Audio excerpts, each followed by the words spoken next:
di dalam agama mereka yang lama tidak ada kepastian keselamatan. Nabinya sendiri itu masih harus didoakan oleh umatnya. Nah kalau nabinya masih didoakan lalu umatnya bagaimana? Assalamualaikum warahmatullahi wabarakatuh. Halo semua, selamat datang di channel Jalan Lurus. Pada video kali ini Bang Mimin akan menanggapi pernyataan Pendeta Budi Asali yang mengatakan bahwa dalam agama Islam tidak ada kepastian keselamatan. Karena Nabi Muhammad sendiri masih harus didoakan oleh umatnya. Kalau nabinya saja masih didoakan, bagaimana dengan umatnya? Sebelum Mimin bahas, kita saksikan sama-sama pernyataan Pendeta Budi Asali setelah yang berikut ini teman-teman.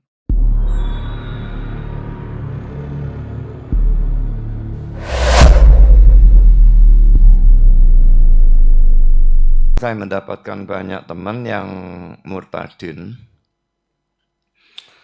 dan mereka semua mengatakan bahwa di dalam agama mereka yang lama tidak ada kepastian keselamatan.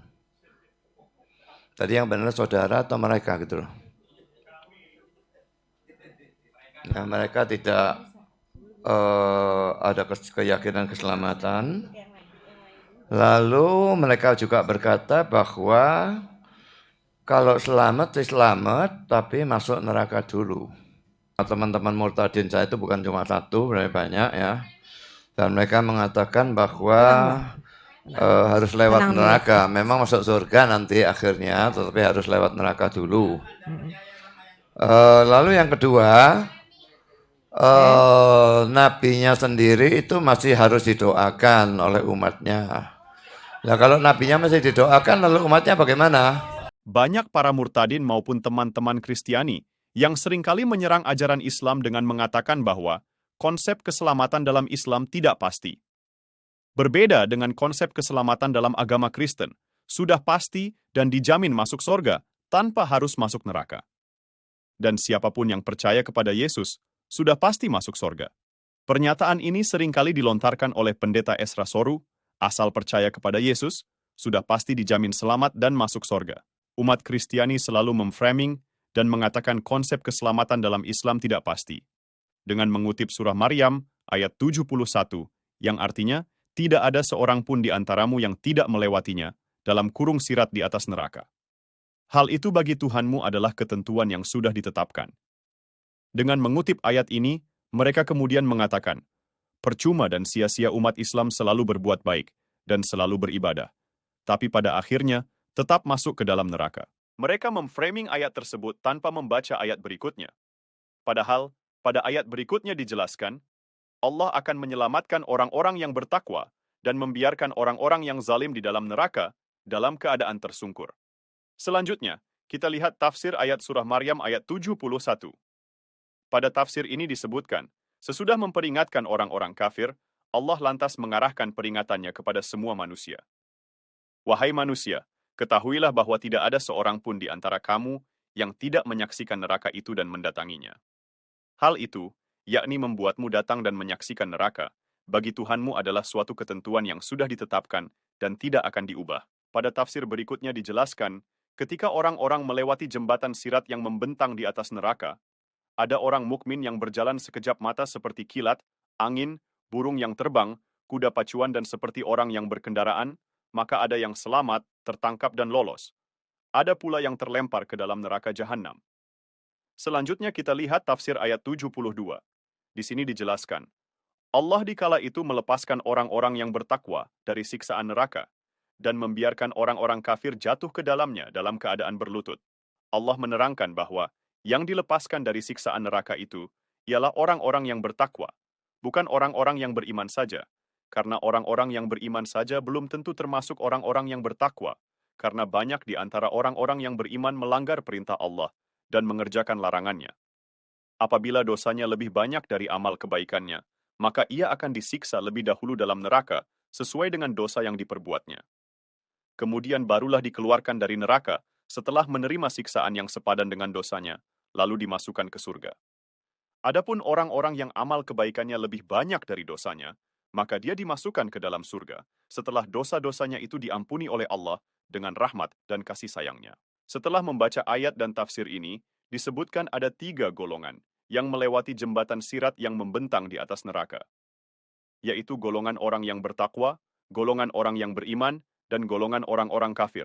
Golongan yang pertama, yaitu golongan orang yang bertakwa, orang yang bertakwa akan lolos dan selamat. Mereka tidak akan terlempar masuk ke dalam neraka ketika melewati jembatan sirat ini. Golongan yang kedua adalah golongan orang yang beriman. Orang yang beriman belum tentu termasuk ke golongan orang yang bertakwa. Orang beriman ini maksudnya adalah umat Islam. Meskipun beragama Islam, tetapi semasa hidupnya selalu berbuat dosa, mereka akan terlempar masuk ke dalam neraka ketika melewati jembatan sirat ini. Dosa-dosanya akan dibersihkan terlebih dahulu dengan cara menerima siksaan di dalam neraka. Setelah itu baru dimasukkan ke dalam sorga. Dan yang terakhir, golongan yang ketiga adalah golongan orang-orang kafir, yaitu golongan selain dari umat Islam. Golongan ini akan terlempar masuk ke dalam neraka ketika melewati jembatan sirat ini. Dan mereka akan kekal dan disiksa selama-lamanya di neraka. Jika pendeta Budi Asali dan para murtadin mengatakan konsep keselamatan dalam Islam tidak pasti, maka perlu dipertanyakan, karena konsep keselamatan dalam Islam justru sangatlah logis dan masuk akal. Karena jika ingin masuk sorga, umat Islam tentu tidak hanya bermodal percaya saja, tetapi harus melaksanakan semua perintah Allah dan menjauhi segala larangannya. Jika pendeta Budi Asali dan para murtadin dan teman-teman Kristiani mengatakan bahwa hanya konsep keselamatan dalam Kristenlah yang menjamin masuk sorga, karena hanya dengan modal percaya saja kepada Yesus, sudah pasti dijamin masuk sorga.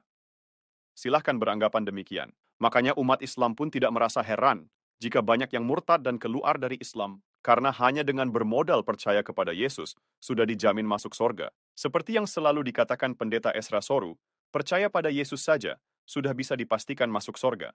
Jadi, meskipun mereka berjudi, berzinah, kumpul kebo, dan mabuk-mabukan, semuanya bisa dikerjakan tanpa ada rasa takut. Karena selain dosanya sudah ditebus oleh Yesus, mereka juga sudah dipastikan masuk sorga. Konsep keselamatan dalam Islam, ada banyak syarat dan aturan yang mengikat untuk masuk sorga, dan tentunya tidaklah mudah. Sehingga cara praktis untuk masuk sorga, yaitu murtad, dan keluar dari Islam, kemudian memeluk agama Kristen. Mungkin para murtadin mengamalkan pepatah ini, kalau ada yang gampang, mengapa harus cari yang susah? Lalu yang kedua, nabinya sendiri itu masih harus didoakan oleh umatnya. Nah, kalau nabinya masih didoakan, lalu umatnya bagaimana? Kemudian pendeta Budi Asali mengatakan, Nabi Muhammad sendiri masih harus didoakan oleh umatnya. Kalau nabinya masih didoakan, lalu umatnya bagaimana? Pertanyaannya pun bisa dibalik. Yesus sendiri adalah Tuhan, tapi Yesus juga selalu berdoa dan meminta pertolongan kepada Allah. Kalau Yesusnya saja masih berdoa, lalu umat Kristiani bagaimana? Seperti tertulis di Matius 26 ayat 39 yang berbunyi, kemudian Yesus pergi lebih jauh sedikit, lalu ia tersungkur ke tanah dan berdoa. Bapa, katanya, kalau boleh, jauhkanlah daripadaku penderitaan yang aku harus alami ini. Tetapi jangan menurut kemauanku, melainkan menurut kemauan Bapa saja. Konteks ayat ini, Yesus berdoa kepada Allah, karena Yesus tidak kuat menghadapi penderitaan, dan berharap penderitaan yang dialami oleh Yesus segera dijauhkan. Selanjutnya di Ibrani 5 ayat 7 yang berbunyi, dalam hidupnya sebagai manusia, ia telah mempersembahkan doa dan permohonan dengan ratap tangis dan keluhan kepada Dia, yang sanggup menyelamatkannya dari maut. Dan karena kesalehannya, ia telah didengarkan. Dari ayat ini, Yesus berdoa, menangis dan mengeluh kepada Tuhan, supaya Yesus diselamatkan dari maut dan kematian. Tapi pada akhirnya, Yesus ditangkap dan dibunuh di tiang salib. Berikutnya, pada Lukas 6 ayat 12 disebutkan, pada hari-hari itu, Yesus naik ke bukit untuk berdoa, dan di sana dia berdoa kepada Allah sepanjang malam. Apakah benar Tuhan juga berdoa sepanjang malam kepada Tuhan yang lain? Jadi pertanyaan yang sama kepada pendeta Budi Asali, bagaimana nasib umat Kristiani yang berdoa kepada Yesus, sedangkan Yesus sendiri masih berdoa kepada Allah? Kalau teman-teman Kristiani mengatakan, wajar jika Yesus berdoa karena wujudnya sebagai manusia, sehingga kemampuan Yesus pun terbatas. Mungkin ini pernyataan yang ambigu dan tidak tepat. Karena umat Kristiani seringkali mengatakan, Yesus adalah 100% manusia dan 100% Tuhan. Kalau mengatakan Yesus adalah 100% Tuhan, berarti 100% kekuatan Tuhan ada pada Yesus. Tapi faktanya tidak. Yesus tidak dapat melakukan apa-apa tanpa pertolongan dari Allah. Dan ada juga pendeta yang mengatakan, Yesus menjadi 100% Tuhan setelah dibangkitkan dari kematian. Ini juga yang menjadi pertanyaan. Kalau Yesus adalah Tuhan, seharusnya Yesus bangkit sendiri, bukan dibangkitkan. Seperti yang tertulis di Kisah Para Rasul 2 ayat 32. Yesus inilah yang dibangkitkan Allah, dan tentang hal itu kami semua adalah saksi. Baik teman-teman, ada sebagian umat Kristen yang memframing bahwa umat Islam selalu bersolawat untuk mendoakan Nabi Muhammad, seolah-olah Nabi Muhammad adalah orang yang berdosa dan mendapat siksaan. Jadi umat Islam harus mendoakan Nabi Muhammad agar selamat dari siksaan di neraka. Argumen seperti ini hanyalah fitnah belaka. Perhatikan kembali bacaan solawat. Allahumma sholli ala Sayyidina Muhammad wa ala ali Sayyidina Muhammad. Artinya adalah, Ya Allah, berkahilah junjungan kami Muhammad dan keluarga Nabi Muhammad.